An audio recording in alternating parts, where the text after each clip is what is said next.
C'est sous ces acclamations que les finalistes ont accueilli le gouverneur de province Jacques Aboula Katoué au collège Saint-Boniface Kitoumaïni où a vécu le lancement officiel de l'examen d'État édition 2022-2023.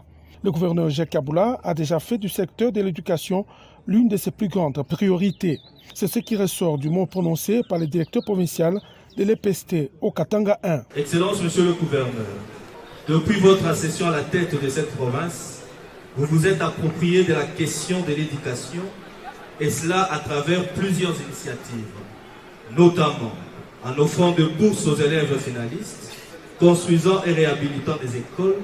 Pour sa part, l'inspecteur principal provincial, Nicolas Nyangeka Mbebizi, a aussi salué l'implication du gouverneur de province dans le secteur de l'EPST. Et par rapport aux statistiques enregistrées cette année, selon l'IPP, 77 127 candidats prennent part à ces épreuves en province, dont 34 930 filles et 42 696 garçons pour 157 centres. Le chef de l'exécutif provincial Jacques Aboula Katoué a parlé, lui, de l'importance qu'accorde le président de la République, Félix-Antoine Tshisekedi, à l'enseignement dans sa province. Il a aussi encouragé les finalistes en les exhortant ainsi à lutter contre les antivaleurs pendant la passation des épreuves. Je viens aujourd'hui, ce matin, pour joindre ma voix à celle du chef de l'État, Félix-Antoine Tshisekedi Tshilombo, qui dit qu'il n'y a pas de développement sans l'éducation. Tout ce qui va se faire ici, c'est des choses que vous connaissez, vous maîtrisez, mais soyez attentifs pour réussir.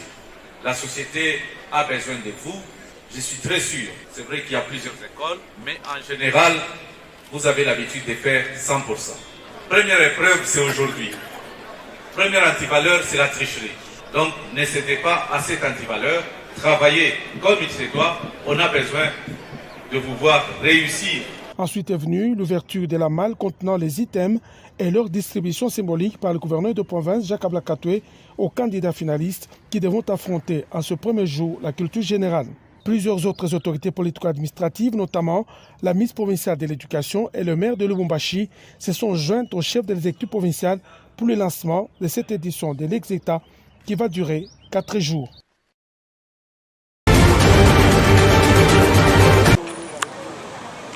« 350 candidats ont répondu à l'appel lancé par le chef de l'État Félix-Antoine Tshisekedi Tshilombo à participer au concours national de recrutement pour rejoindre le rang des forces armées de la RDC. Ils sont visiblement déterminés à servir sous le drapeau pendant cette période où le pays connaît l'agression rwandaise sous couvert de rebelles du 23. Le concours a été lancé au nom du gouverneur Jacques Aboula Katoué par le vice-gouverneur Jean-Claude Kamfwa Kimimba. Le commandant de la 22e région militaire, le général Smith Kiangamutara, a remercié tous les candidats pour leur détermination et l'amour manifeste de servir la patrie. Nous saluons votre détermination et votre amour pour la patrie afin de servir notre pays sous le drapeau. Ceci rencontre l'appel à la mobilisation lancé par le président de la République, chef de l'État, commandant suprême des forces armées de la République démocratique du Congo, son Excellence Félix-Antoine Tshisekedi Tshilombo, qui ne tient que sur la paix et la souveraineté nationale. Le vice-gouverneur Jean-Claude Kamfwa Kimimba a pour sa part encouragé le candidat en mettant un accent sur l'éthique militaire tout en relevant qu'il n'y a pas de souveraineté sans armée qui veille sur le territoire national. Chers candidats militaires et civils au service de nos forces armées, vous allez participer à un concours qui vous permettra de vous améliorer. La République qui vous appelle donc, et vous avez bien fait de répondre par l'affirmatif. Sachez désormais que vous êtes des veilleurs de la République, et la République veille et veillera sur vous toujours. Je suis venu vous assurer que le commandant suprême des forces armées de la République démocratique du Congo, son Excellence Félix-Antoine Tshisekedi Tshilombo, veut une armée professionnelle, dissuasive, disciplinée et crainte. Signalons que ce concours va se clôturer le dimanche 2 juillet 2023. Il se déroule sur toute l'étendue du territoire national. Après cette étape, les récipiendaires seront transférés à Kananga pour parachever leur formation. Ainsi prend fin la cérémonie de ces jours. 63e anniversaire d'accession de la République démocratique du Congo à sa souveraineté tant nationale qu'internationale, ce vendredi 30 juin 2023, le vice-gouverneur de province Jean-Claude Kamfa Kimimba, le bureau de l'Assemblée provinciale, les députés et ministres provinciaux, ceux du cabinet du gouverneur ainsi que le maire de Lubumbashi ont pris part au culte d'action des grâces organisé au temple Kimbangiste de Kamalondo. Pour l'officiant du jour, l'aumônier Simon Malonda, cette célébration est une occasion pour tout Congolais de connaître l'histoire de son pays afin de savoir d'où nous venons et où nous allons. Le représentant de l'église Kimbangiste en province, Justin Kachiji Tchaouta, a dit toute sa gratitude au chef de l'État Félix-Antoine Tshisekedi pour la reconnaissance du combat de Simon Kimbangu et le choix de son église pour la célébration des 63 ans de l'anniversaire de l'indépendance de la RDC. Quant au vice-gouverneur Jean-Claude Kamfa Kimimba, représentant le gouverneur Jacques Ablakatoué, il a rendu un vibrant hommage au président de la République, Félix-Antoine Tshisekedi, pour son sens d'engagement patriotique dans la recherche de l'unité et de la cohésion nationale, gage du développement de la nation tout entière. Monsieur le président de la République, Félix-Antoine Tshisekedi Tshilombo, c'est là pour que la République garde sa souveraineté, son indépendance, son intégrité totale. Je voudrais également te remercier,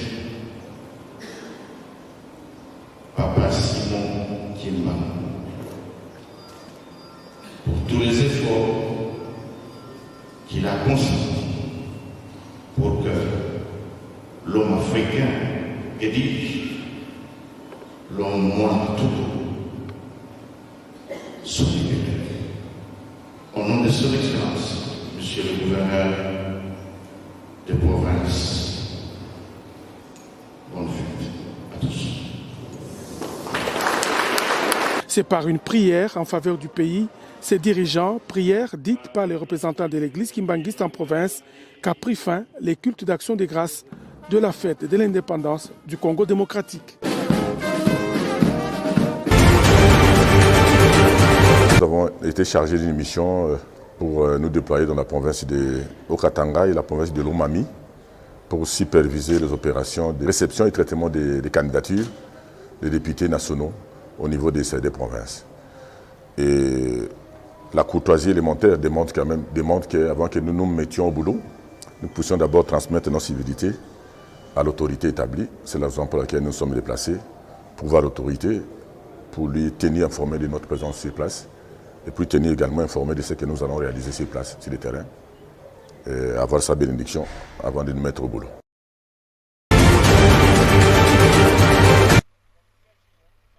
Première étape de cette descente du gouverneur de province, l'avenue du parc au quartier Makomeno, l'OVD qui exécute les travaux s'attelle à la construction des caniveaux et à la pose des bus pour faciliter la canalisation des eaux, surtout pendant la saison prochaine des pluies. Ainsi, 3 collecteurs sont en train d'être posés au croisement des avenues du parc et des tribunes. À l'issue de ces travaux de génie civil, la chaussée sera asphaltée. Les mêmes travaux de construction des caniveaux s'exécutent sur l'avenue Ngongolu-Tété, derrière le jardin zoologique de Lubumbashi. Le gouverneur de province va poursuivre sa descente au croisement des avenues Biaï et des églises. Ici, les travaux sont à l'étape de la reconstruction de la chaussée avec une sous-couche en moellon et la construction de 3 traversées en buse et des caniveaux de 815 mètres de part et d'autre de la chaussée. Jacques Ablakatoué se rendra enfin sur la route Kamatété. Les travaux exécutés par la société Invest Congo sont à la phase de la maçonnerie et d'assainissement. Un pont moderne y sera bientôt jeté. Des actions du gouverneur Jacques Ablakatoué saluées par la population. Depuis 1977, en tout cas, miaka yote tunaona Mungu anasaidia kupitia wandani. Leo banaanza kufia kuasfalte barabara. Mungu amuchunge, atuchungie parce que tuko naye besoin. Tuko naona bintu binene de sagesse ile Mungu anaweka ndani yake. Mungu amubariki sana, endelee kuchunga population. Tunashikia furaha sana. Mungu amubariki sana, amuongezee bia mingi. Pour l'autorité provinciale, l'objectif est de doter sa population de bonnes infrastructures avant la prochaine tombée des pluies. Nous avons pris l'option aussi de voir comment assainir nos routes qui ont généralement des problèmes pendant la saison des pluies. C'est des problèmes de canalisation d'eau. C'est comme ça que vous nous avez vu du côté de la Gécamine, vous nous avez vu au niveau de Biaï, des travaux et tout se passe bien. On est en train de poser des bus Et donc ici, nous venons pour voir la route Kassapa prolongée. Ça, c'est une route nouvellement construite qui n'a jamais existé. Et donc nous sommes rassurés. Il y a des chantiers partout et qui évoluent très bien. Et je crois que nous devons mettre encore plus de pression sur les entrepreneurs pour que dans un temps record, nous ayons des infrastructures. Petit à petit, le Haut-Katanga est en train de se reconstruire. C'est sur une note de satisfaction que l'autorité provinciale a bouclé cette visite des chantiers, au cours de laquelle il était accompagné de son ministre provincial des infrastructures et Ixakuyama Lukwesa, du directeur provincial de l'OVD et de celui du bureau technique de contrôle.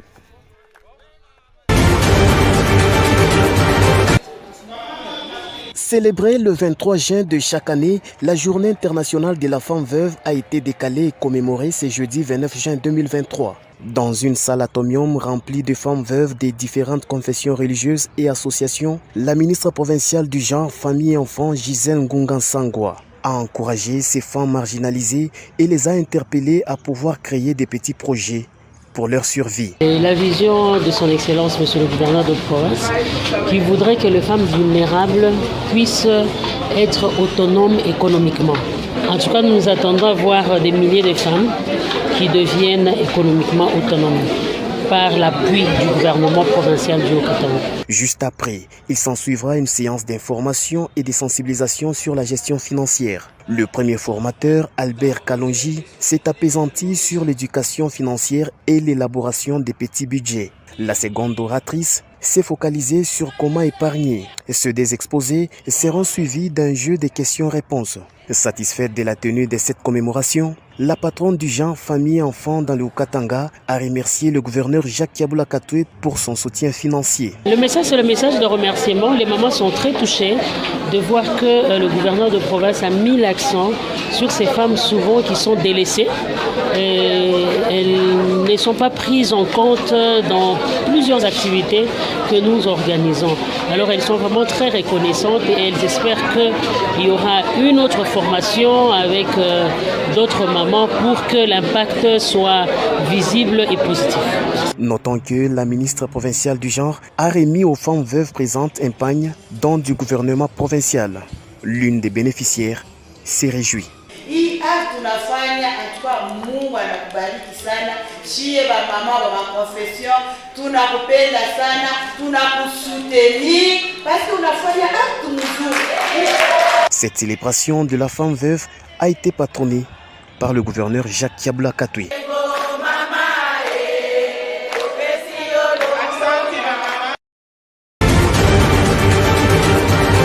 Stimuler le développement économique par le commerce et l'investissement en partenariat, c'est le thème principal de cette 57e édition de la Foire internationale d'Ndola. La République démocratique du Congo est présente à cette fête d'échange et d'opportunités économiques. 12 entreprises publiques et plusieurs corporations des entrepreneurs privés ont fait le déplacement de la Zambie pour présenter les différentes opportunités qu'elles offrent dans les domaines des mines, des infrastructures, du tourisme, de l'agroalimentaire et autres secteurs. 3 provinces issues du démembrement du Grand Katanga garnissent le pavillon de la RDC. Il s'agit du Haut-Lomami qui participe pour la première fois, du Lualaba et du Haut-Katanga habitués à cette fête foraine. La délégation du Haut-Katanga est conduite par la ministre provinciale de l'économie et commerce, Céline Kanyeba Munanga. Cette dernière a une fois arrivée au pavillon RDC visité tous les stands pour se rassurer de l'organisation. La ministre provinciale a rappelé aux entreprises publiques et privées de la RDC de s'accommoder au thème de cette 57e édition. Céline Kanyeba a insisté sur le partenariat signé entre le président de la RDC, Félix-Antoine Tshisekedi, et son homologue de la Zambie, Hakainde Hichilema, sur la chaîne de production de batteries de véhicules électriques de l'usine verra le jour dans le Haut-Katanga. Au travers de nos deux chefs d'État visionnaires, nous avons déjà implémenté cette vision de partenariat au travers de la fabrication de la batterie électrique. Et en ce qui concerne la République démocratique du Congo, que ce soit sur le plan public, des entreprises publiques, des entreprises privées et des petites et moyennes entreprises, nous notons un développement dans la production, appelle à une vision de partenariat en dehors de nos frontières afin de mieux asseoir le développement économique. Nous pensons que ces ces assises vont permettre des rencontres, des échanges dans cet objectif. Plusieurs pays exhibent leurs produits et près de 500 000 visiteurs sont attendus à cette 57e édition de la foire internationale d'Ndola en Zambie. Cette délégation de la mutualité financière de femmes africaines conduite par sa présidente Florence Confoy est allée présenter à la ministre provinciale du genre, Gisèle Ngungwa, cette formation purement féminine qui lutte pour l'émancipation financière de la femme africaine en général et congolaise en particulier. D'abord, c'était pour présenter les civilités parce que depuis qu'elle est à la tête du genre, nous ne sommes pas encore venus.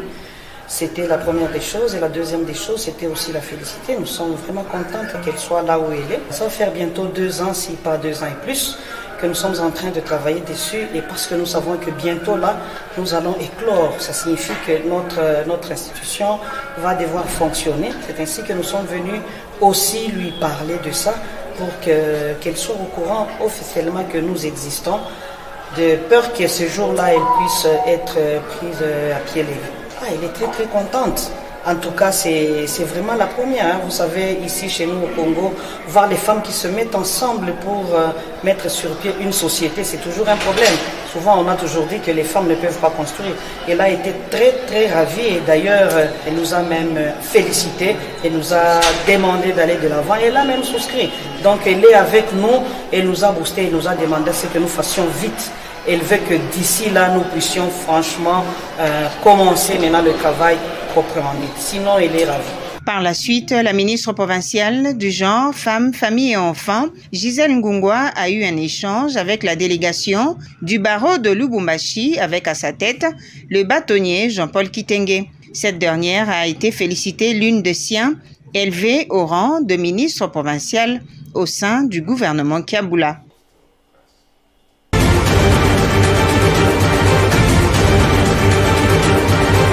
Nous étions venus pour expliquer à son Excellence la mission dont nous sommes venus faire ici à Lubumbashi. Nous sommes venus superviser les activités de Oulu Femmes qui ont été menées dans le cadre du projet d'appui au développement des micro, petites et moyennes entreprises dans la ville de Lubumbashi. Et c'est une des sous-composantes de ce projet qui a appuyé Oulu Femmes dans la mise en œuvre des activités de réforme et de dissémination des textes de loi en faveur des femmes entrepreneurs. C'est une mission conjointe que nous menons avec l'équipe de ONU Femmes du niveau national pour superviser les activités de ce projet qui arrive à son terme au mois de décembre 2020.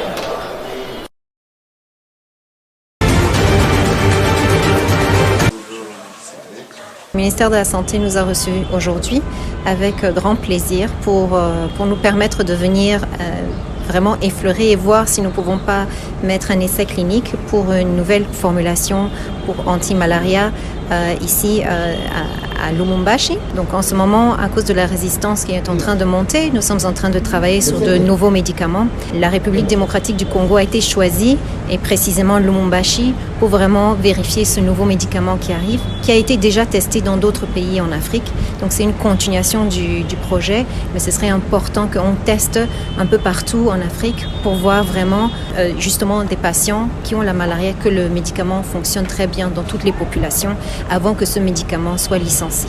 Et donc, point de vue organisation, c'est vraiment une coopération entre l'Institut Tropical, entre Novartis qui vient, et Novartis est un des enjeux très importants à point de vue mondial, une compagnie très très importante et qui vraiment permet de faire la lutte contre le paludisme et d'être sûr que nous avons des médicaments qui sont sur le marché, qui sont sûrs et qui puissent traiter les patients.